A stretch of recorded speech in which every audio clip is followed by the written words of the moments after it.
to open this evening. Maya is a biracial African-American writer, painter, poet, and filmmaker in California. She graduated from the University of California, Davis in 2020 with a degree in English with a concentration in creative writing. Whoop whoop! Davis represent. She's the Chief Marketing Officer and producer of Mad Mouth Poetry Inc., a poetry coalition based in California that focuses on uplifting the voices of underrepresented poets.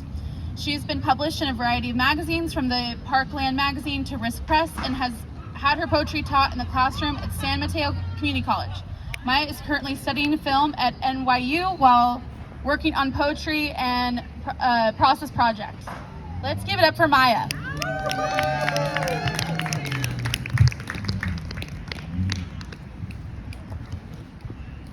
Hi everybody, how are we doing tonight? Doing good. So let's give it up to iHouse and Solidarity Davis for putting this very special and creative space together. Thank you so much. Your work is incredible, and I am so happy to be able to come out here and support. So as it was said earlier, my name is Maya Alexandria. I'm a biracial poet, and I hope you enjoy my set tonight. So I always like to start off with a poem about my family. It's a biracial family, so it's very interesting to say the least. And this one's specifically about my grandfather and my grandmother. And this one's called A Feast for Two. My Mimi and Papa aren't married anymore.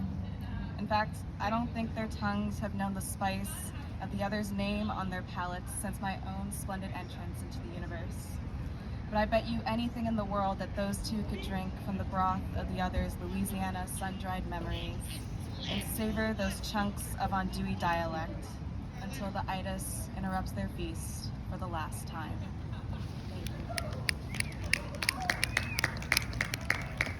So kind of going with the food imagery, we are Creole, we're from New Orleans, Louisiana. Food's a big part of our culture, so we specifically have a very huge matriarch figure in our family that we lost recently. Her name's Leah Chase. She owned Dookie Chase Restaurant in New Orleans, and that was the site of a lot of civil rights activist meetings throughout history. So the city grieved when they lost her, and we grieved our family member when we lost her. So this one is specifically dedicated to Leah, and this is called Please Tell the Chef. Please tell the chef I thought her etouffee was to die for. My tongue snuggled into that creamy love, breathing in the subtle seasoning of her anguish that thickens like roux in her belly. The celery she grew with screaming songs tames her tears when she first hears her baby's outstanding onion lungs. But she realizes she can't salt and pepper him to taste. Thank you. So I told you guys our family is a little interesting. We have a white side and a black side. Bring it together, you get me and my brother. Pretty cool, that's what I think at least. But there are some trials and tribulations you face when you have two cultures colliding, especially when sometimes they're not receptive to one another. And unfortunately, my paternal grandmother was very harsh in her opinions about my black family. So I don't believe she hated me. She did love me indeed, but there's a weird tension there, and that's okay. You know, love comes in all different forms. Unfortunately, we never had this conversation, so I wrote about it. So this is called People Tell Me. People tell me that my grandmother loved me so dearly, that she spent hours and hours looking for Dora in boots with me and her cane. And I'm sure that there's truth to what they say. But I only remember those Rhone River eyes searching for my daddy's smile in the abyss of my gap, only to find the royal waters of my mother's Nile dreams tainted by the cardinal currents of the Mississippi. Aware of harsh waters, she saw war rise within me all those years while trying to picture the future me, from my hips that curve like river bends to my thighs that crush like rolling rapids. You left before we had a chance to speak the words my blood and your skin argued over for centuries. And maybe that's best. Thank you.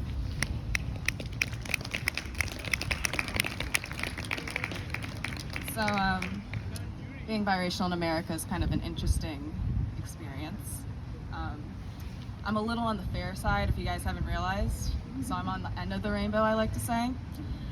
So I have very different experiences than some BIPOC folks do, and I acknowledge that, and that's why I am very critical in my poetry and prose, and that's why I'm probably the loudest screaming in the crowd at, rallies and wherever else I go on a Tuesday night.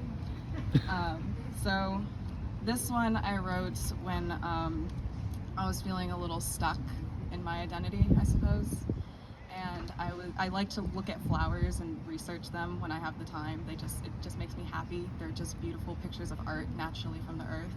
So I found a glorioso lily, and it's from Africa, and it has these beautiful red fingers, and they just drew me in, and they made me write this poem. Growing a gloriosa lily in America.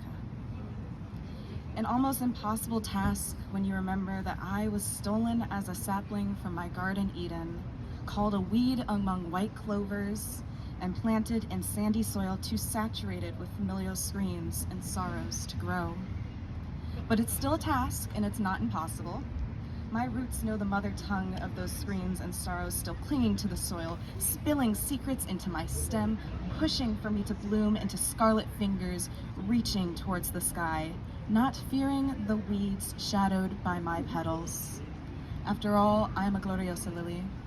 I can grow anywhere, even in America. Thank you. So this one, there's a little bit of a story with it, but I like to talk before my poems anyway. I guess you guys noticed that. This one I really, really appreciate because it made me realize the beauty and power of community. I took a writing workshop class hosted by my very good friend Arthur Kazakian, and it was called Body Snatching, which he went into the history of, even when you're dead, people are still trying to mess with your bodies and, use them for whatever they seem fit. So he took that concept and said, why don't we borrow from other poets and grow and build something better, and continue the conversation. So I decided to borrow from Terrence Hayes and his recent collection, American Sonnet from My Past and Future Assassin. Specifically, this one meditates on the sonnet beginning with the line, probably twilight makes blackness dangerous. So this one is called A Mouthful of Disappointment. I know I exist because I eat existential jambalaya, hoping it will taste of the sage advice given to me by my papa on the bayou, while singing to crickets as soft as his willowing beard kissing my cheek. But really, it tastes of hollow gumbo served on a cold spoon, stewing my brain like the mixing of car horns, speaking over my brother, telling me how our father died alone in a hospital bed. When the rice of your jambalaya reduces into roux, it's time to throw out the whole pot. Thank you.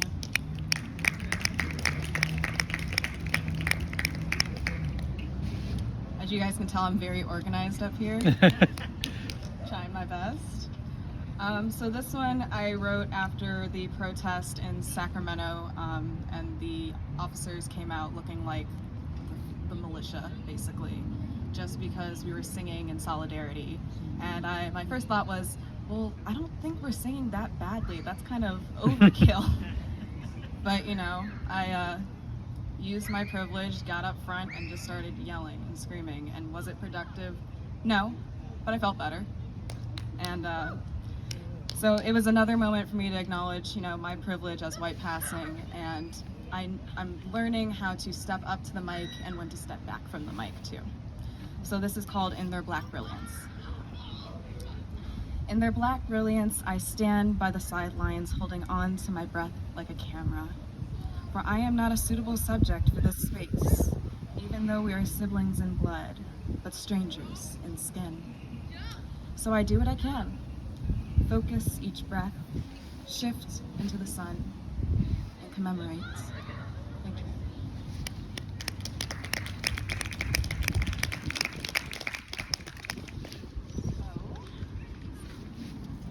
Okay, so now I'm actually going to read to you guys some newer stuff of mine, and I'm really, really proud of these next three ones. This upcoming one, little trigger warning. I'm sorry, but it is important as a BIPOC person to understand that we have to understand all the implications of what our ancestors went through. So, essay trigger warning. I'm sorry. If you need a moment, I understand. Dreams of my foremothers. My foremothers spoke spells into my skin, promising me a future they could never dream to live. But it's hard to dream with a white man's breath on your neck and his hands grasping at treasures his eyes should never have seen. And when their no's and don'ts delivered devotions to an empty throne on high, they clawed for goddesshood and ascended. Divining scripture in his back, they crafted promises of justice from ether and blood, incanting through my Creole cadence, enchanting each strand of hair with a finger, and speaking spells into my skin to strike down the blasphemy before them. Incognito and against the white ego, I am their wildest dreams come alive. A promise to be fulfilled. Thank you.